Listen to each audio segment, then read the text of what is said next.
Welcome to Module 2, Lesson 4, How to Learn New Skills. Guys, don't panic if you're not proficient in all these areas yet. One of the greatest advantages of becoming a VA these days is that there are countless ways to upskill. Kung gusto mo matuto ng new skills, super dami ng available resources online. Hindi mo na kailangang magka-loan. Here are an example. YouTube tutorials.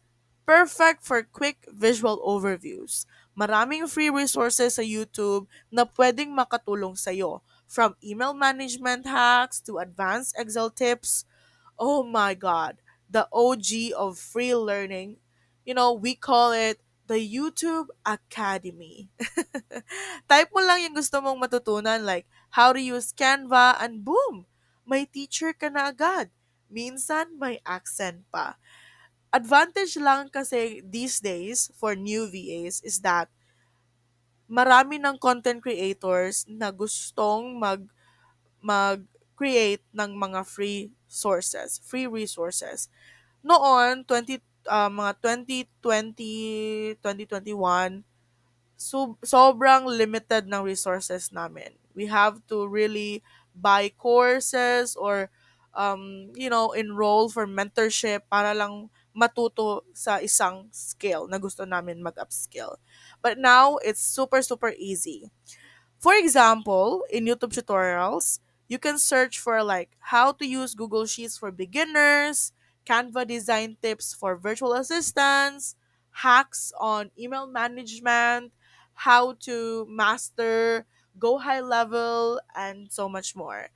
Mag-save ka ng playlist ng favorite tutorials mo para madali mong balikan habang nagpa-practice ka. That's a pro tip for me. Second, we have the online courses, the Coursera, Udemy, Skillshare, Teachable, Kajabi. If you want to dive deeper into targeted subjects, online courses are your best friend. If you're after something a bit more formal, Coursera is like an online university. May mga free courses, pero kung gusto mo ng certificate, medyo may bayad siya. But it's fine. It's also worth it. Coursera is great for professional certifications in business, tools, or productivity. Udemy offers affordable courses like Virtual Assistant Bootcamp or Mastering Social Media Management. For Skillshare naman, perfect for creative skills like graphic design or video editing. Depende yan. When you go to these sites, may mga courses sila na pwede mong pagpilian. So you can choose whatever you prefer. Tip for this. Marami sa mga courses na ito ang may certificates na kapag natapos mo, kaya pwede mo itong idagdag sa portfolio mo bilang proof ng skills mo. Ito naman parang sari-sari store of courses. Whether you want to learn SEO, social media management, or Excel, andyan lahat, like everything.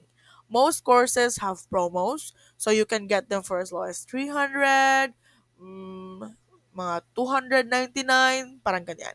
Parang pizza lang yan, no? Pero mas sulit. Kasi it's an investment for your knowledge naman as a VA. Okay? Next is we have the mentorship or coaching. Some experienced VAs offers paid mentorship programs. Kung willing kang mag-invest, this can be a game changer. Kung gusto mo ng guidance, hanap ka ng mentor or coach like me. Alam mo yung kasabihan, learning from experts. It's true. A mentor can give you tips, real-life experiences, at syempre, shortcuts. Para sila na yung magsasabi na wag ka na dyan, try mo to. Plus, iba yung may nag-guide sa'yo one-on-one or in small groups, di ba? Kasi pag nagbili ka lang ng course mo, you have to do like self-paced studying. But when you have a mentor, you can really ask someone with an experience in that field questions that you might have in the future. So they can answer your questions based on their experiences in that industry.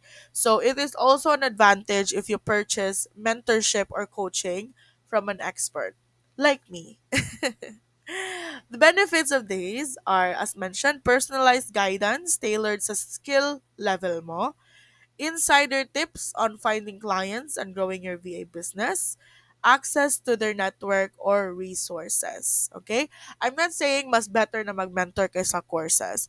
It's good to have both. Kasi while you're learning and you have questions with specific topic, you can directly ask to your mentor or to your coach about that. And also, just like other businesses, kahit mga mayayaman, they have advisors, like they also have mentors and coaches, because iba naman talaga kasi ang experience na na galing sa mentor o coach mo. You cannot buy experience. Okay? Para naman maiwasan ang mga bad, you know, circumstances in the future, para mas mahanda ka in this industry. So example for this is you can search for VA coaches on LinkedIn or Facebook groups na nag-o-offer ng mentorship. Ang ganitong investment, pwede kang mag-fast track ng success mo because you are guided. So, I mean, wag ka nang humanap sa LinkedIn o Facebook kasi nandito naman ako. Just kidding. All right. Let's have the free trials and demos.